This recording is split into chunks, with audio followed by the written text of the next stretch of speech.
They swore one twin must die for freedom. June and Jennifer Gibbons were born in Barbados, raised on a Royal Air Force base in rural Wales, and instantly marked as outsiders by their accents and skin. Bullied on the playground, they responded by drifting into a private universe, refusing to speak to anyone but each other and inventing a rapid, secret language no guardian could follow. Teachers called them the Silent Twins.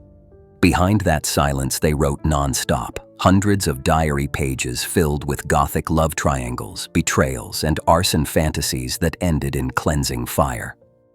Fantasy turned real on Bonfire Night, 1981. The 15-year-olds torched a tractor showroom, watching flames dance from a rooftop across the street. No one died, yet a judge labeled them dangerous and shipped them to Broadmoor, Britain's highest security psychiatric hospital, home to murderers and the Yorkshire Ripper. Inside those iron gates, the sisters whispered a chilling pact. If one of us dies, the survivor must speak, must live. For 11 years, they kept the agreement secret, moving through sterile corridors back to back, as if welded together by an invisible cord. Love psychological horror? Tap subscribe now for weekly nightmares. Spring 1993. After endless petitions, doctors finally approved a transfer to a friendlier clinic. During the prison van ride, Jennifer leaned against June and murmured, "I'm dying." Hours later, still strapped to the gurney, Jennifer collapsed. She was 29. Autopsy found sudden, acute inflammation of the heart. No drugs, no poison, no trauma. At Jennifer's graveside, June placed a single white rose and whispered, "I'm free at last, liberated, and at last Jennifer has given up her life for me." The vow was fulfilled. Within months, June walked out of the hospital speaking clearly to reporters, something thought impossible while her sister lived.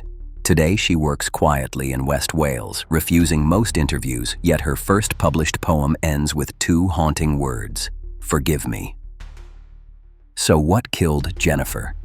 Doctors cite myocarditis, a freak infection that can strike without warning. Skeptics ask how it struck on the very day freedom arrived. Some psychiatrists blame a phenomenon called folie à deux, shared psychosis, so strong it rewired their bodies. Others claim Jennifer willed herself to stop. In a diary entry weeks earlier, she'd written, "We have decided, one of us must die, and it shall be me."